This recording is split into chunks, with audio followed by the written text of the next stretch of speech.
سے بچو، اللہ، جو محروم لوگ ہیں ان کی نظر سے بچو۔ اللہ، یعنی جس کے پاس وہ نعمت نہیں ہے آپ اس کو شو کریں گے، وہ اس نعمت سے محروم ہے۔ ہم جیسے بزرگوں کے واقعات پڑھتے ہیں نا، خود امام اعظم ابو حنیفہ رضی اللہ عنہ آپ بھی یہ منع کرتے تھے کہ بازار سے کھانا نہ لے کر آؤ، بازار سے کھانا نہ کھاؤ، عام اوپن چیزیں جو بکری ہوتی ہیں اس کو نہ لے کر کھاؤ۔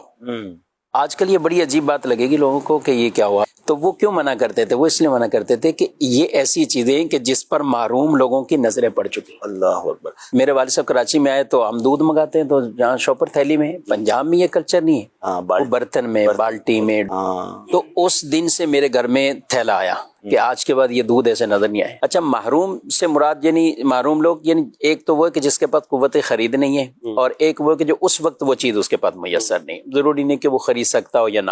اور ہم ہر چیز سے بچ بھی نہیں سکتے۔ یہ تو ایک کھانے کی مثال دی ہے، ظاہر آپ نے اچھی گاڑی لی تو روڈ پہ چلائیں گے، اس کو کہاں چلائیں گے؟ آپ کا گھر بھی تو لوگ دیکھیں گے، آپ کا لباس بھی لوگ دیکھیں گے۔ اب اسکرین پر ہمیں لاکھوں لوگ دیکھ رہے ہیں، آج کل سوشل میڈیا ہے، تو سوشل میڈیا پہ ہم چاہے اچھی اس کا استعمال کریں یا کوئی اپنی تشہیر کے لیے کوئی دوسرا بھی استعمال کرتا ہے، لوگ دیکھیں گے تو صحیح۔ تو ہمیں پھر ظاہر ہے اس کے جو حدیث میں باقاعدہ واضح طور پہ بیان کیا گیا، رسول اللہ صلی اللہ علیہ وسلم کے پاس جب کچھ صحابہ آئے تو انہوں نے کہا کہ ہم بکریاں پالنا بہت پسند کرتے ہیں، اور بکریاں، تو مدینے میں آ کر آپ صلی اللہ تعالیٰ علیہ وسلم نے اس بات پر تھوڑا ان سے فرمایا کہ تم جو نا وہ زیادہ کھیتی باڑی کی طرف جاؤ، کسان، یعنی مدینے میں یہ کام زیادہ تھا۔ تو آپ صلی اللہ علیہ وسلم نے یہ ارشاد فرمایا۔ اسی حدیث پہ جو وجوہات بیان کی اس میں ایک یہ بھی بیان کی گئی کہ بکریوں کی کثرت پر ایک وجہ یہ بھی ہو سکتی ہے یہاں پر کہ جہاں ایک چیز نہیں ہے زیادہ تو وہاں یہ نظر کے معاملات ہو سکتے ہیں۔ پھر آپ نے کسان اور اس کھیتی باڑی کی طرف اور اس کی برکتوں کو بیان کیا، لیکن ساتھ ساتھ جو حدیث میں جس کو ساتھ ترغیب بھی دیا گیا نا، جماجم کے جو الفاظ ہیں کہ اس کی تم کثرت کرو،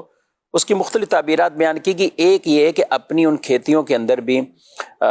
کھوپڑی ٹائپ کچھ لٹکانا،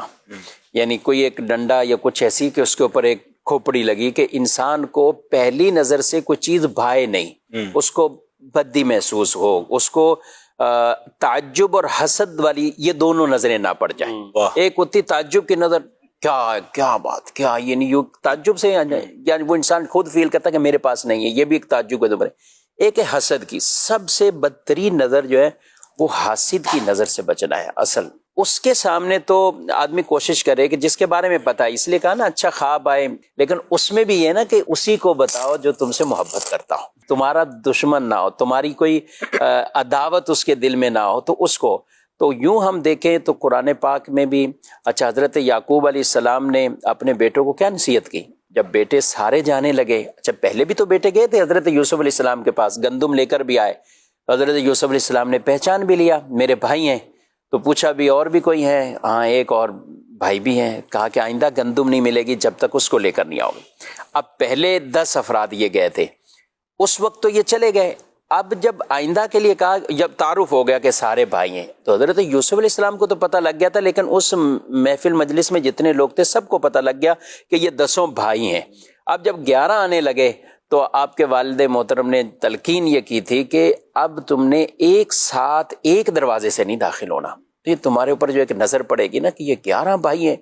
آج بھی اگر ہم معاشرے میں دیکھیں نا 5-6 بھائی جن کے ہوں، کمانے والے بھی صحیح ہوں، اور وہ صرف محبت ان میں، صرف محبت اکٹھے کھڑے ہیں، لوگ بعض اوقات یہ بھی تعجب کی نظر ہے، 6 بھائی ہیں ایک ساتھ ہیں، باتیں کر رہے ہیں، ہنس رہے ہیں، ایک ساتھ کام کر رہے ہیں۔ اچھا کچھ فیملیز ہیں جو ایک ساتھ رہتے ہیں، ان میں بڑی محبت ہوتی ہے اور خاص ایسے تہواروں پر ملتے ہیں، تو یہ بھی ایک چیز ہوتی ہے۔ تو حضرت یعقوب علیہ السلام نے یہ گویا کہ ایک بچنے کی تدبیر وہ بتائی کہ 2 کر کے داخل ہونا، اور اس لیے ہمیں ان چیزوں سے بھی بچنا ہے۔ نظر برحق ہے، حدیث سے بالکل یہ ثابت ہے، اور اس کا انکار کرنا یا اس کو کہنا کہ یہ بس ایسی دقیانوسی باتیں ہو رہی ہیں، یا ان چیزوں کو بعض لوگ اس کو ان چیزوں سے بھی تعبیرات کر کے وہ نظر کا ہی سرے سے انکار کرتے ہیں، تو ایسا نہیں ہے۔ نظر برحق ہے، قرآن سے بھی ہے باقاعدہ اور حدیث طیبہ سے بھی ثابت۔